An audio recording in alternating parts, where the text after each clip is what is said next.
देर रात दिल्ली में मर गया लोकतंत्र। केजरीवाल से इतना क्यों डरता है मोदी? शुक्रवार रात दिल्ली में कुछ ऐसा हुआ जिसने बाबा साहेब के संविधान की धज्जियां उड़ा दी। हम सभी जानते हैं भाजपाई लोकतंत्र और संविधान के सगे नहीं हैं, मगर मोदी इतना गिर जाएगा ये किसी ने सोचा ना था। दिल्ली सरकार के अधिकारों पर केंद्र का अध्यादेश जारी। ट्रांसफर पोस्टिंग के अधिकार उपराज्यपाल के पास भी रहेंगे। सुप्रीम आदेश क्या है? ट्रांसफर पोस्टिंग का जो अधिकार है वो दिल्ली सरकार के पास होगा, जबकि केंद्र सरकार का जो अध्यादेश है वो क्या कहता है? वो ये कहता है कि ट्रांसफर पोस्टिंग का अधिकार अब एक बार फिर से एलजी को वापस किया जाएगा। केजरीवाल ने मोदी की नाक में दम कर रखा है, ये तो जग जाहिर है, मगर मोदी केजरीवाल से कितना ज्यादा डरता है ये आज सबके सामने आया। कुछ दिनों पहले सुप्रीम कोर्ट ने दिल्ली सरकार के अफसरों के ट्रांसफर और पोस्टिंग की ताकत दिल्ली सरकार को दी थी। ये ताकत केजरीवाल को कोर्ट में 8 साल लंबा संघर्ष करने के बाद हासिल हुई थी।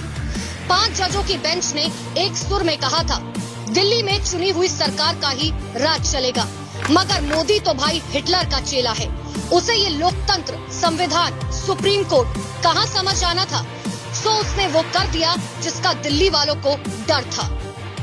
केंद्र सरकार ने शुक्रवार को दिल्ली सरकार के अधिकारों पर अध्यादेश जारी किया है, जिसके मुताबिक दिल्ली में अफसरों के ट्रांसफर पोस्टिंग का जो आखिरी फैसला है वो उपराज्यपाल का होगा। मोदी सरकार देर रात अध्यादेश लाई और उसने चुनी हुई सरकार की ताकत फिर से एलजी के माध्यम से खुद को दे दी। अब आप अपने आप समझ सकते हैं ये आदमी कितना गिरा हुआ है। इसका ना कोई ईमान है, ना ही कोई धर्म। शायद मोदी का जन्म ही भारत के संविधान की हत्या करने के लिए हुआ है। मोदी ने संविधान की हत्या करने में भी चालाकी दिखाई। उसे पता था अब सुप्रीम कोर्ट 1 महीने से ज्यादा की छुट्टी पर रहेगा, इसीलिए उसने संविधान की हत्या करने वाले इस अध्यादेश को अभी लाने का निश्चय किया।